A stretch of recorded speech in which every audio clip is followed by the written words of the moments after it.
Hello bachcho, let's see this question. The question says, when 100 gram of ethylene polymerizes entirely to polyethylene, the weight of polyethylene formed as per the equation NC2H4 gives CH2CH2N is. And the options are, first option is N by 2 grams, second option is 100 grams, third option is 100 by N grams, and fourth option is 100 N grams. So this question is from the chapter mole concept, and the key concept that we will use here is mole concept as well as conservation of mass, law of conservation of mass.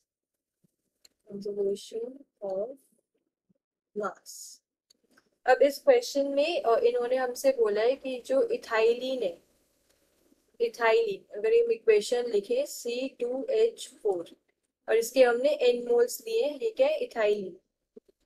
ये क्या कर रहा है, polymerase कर रहा है, polymerase करके ये पॉलीइथाइन फॉर्म कर रहा है, CH2N, ये पॉलीइथाइन,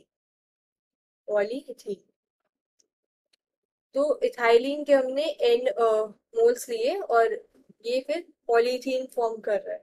तो हम पहले number of moles of ethylene निकाल लेते हैं। Number of moles of ethylene का हमें गिवन मास गिवन है 100 grams, so 100 divided by molar mass of ethylene. Molar mass of ethylene के लिए हम मोलर मास ऑफ इथाइलिन निकाल लेते हैं।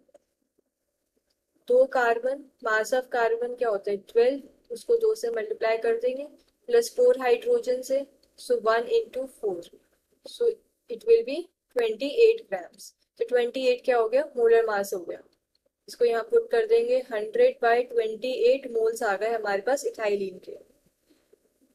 अब हमें पता है कि एक मोल के अंदर Na मॉलिक्यूल्स होते हैं, Na के एवोगाड्रोस नंबर है, एक मोल के अंदर Na मॉलिक्यूल्स होते हैं।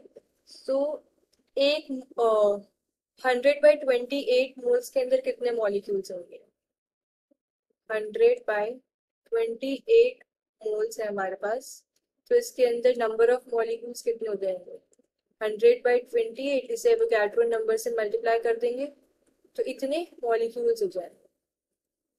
अब जो ये इथाइलिन पॉलीमराइज होके पॉलीथीन बना रहा है, तो N मोल्स हैं, तो यानी N मोल्स के अंदर जितने मॉलिक्यूल्स हैं वो सारे आपस में अटैच होके पॉलीमराइज होके उन्होंने पॉलीथीन बनाया है। तो हम ये बोल सकते हैं कि जो नंबर ऑफ मॉलिक्यूल्स है 100 बाई 28 मोल्स में, इतने हमारे पास पॉलीथीन के मॉलिक्यूल्स होंगे। ये पॉलीथीन के मॉलिक्यूल्स हैं जो पॉलीमराइज्ड फॉर्म में प्रेजेंट है हमारे पास। सो हमें number of molecules of polythene मिल गए यहाँ से, number of molecules of polythene number of molecules of polythene आ गए हमारे पास 100 बाय 28 इंटू Na। अब यहाँ से हम नंबर ऑफ मोल्स निकाल सकते हैं। नंबर ऑफ मोल्स कैसे होते हैं, given number of molecules divided by Avogadro number. तो गिवन नंबर ऑफ मॉलिक्यूल्स ये है 100 बाई 28 इंटू Na, इसको एवोगाड्रो नंबर से हम डिवाइड कर देंगे तो ये कैंसिल हो गया, तो नंबर ऑफ मॉलिक्यूल्स आ गए हमारे पास 100 बाई 28। तो number of moles of polythene भी हमारे पास 100 बाई 28 है।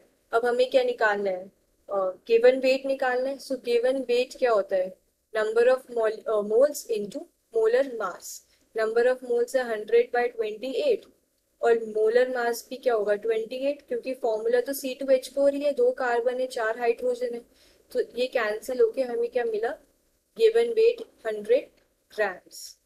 सो इससे हमें ये पता लग रहा है कि जो मास रहता है ना वो कंजर्व रहता है।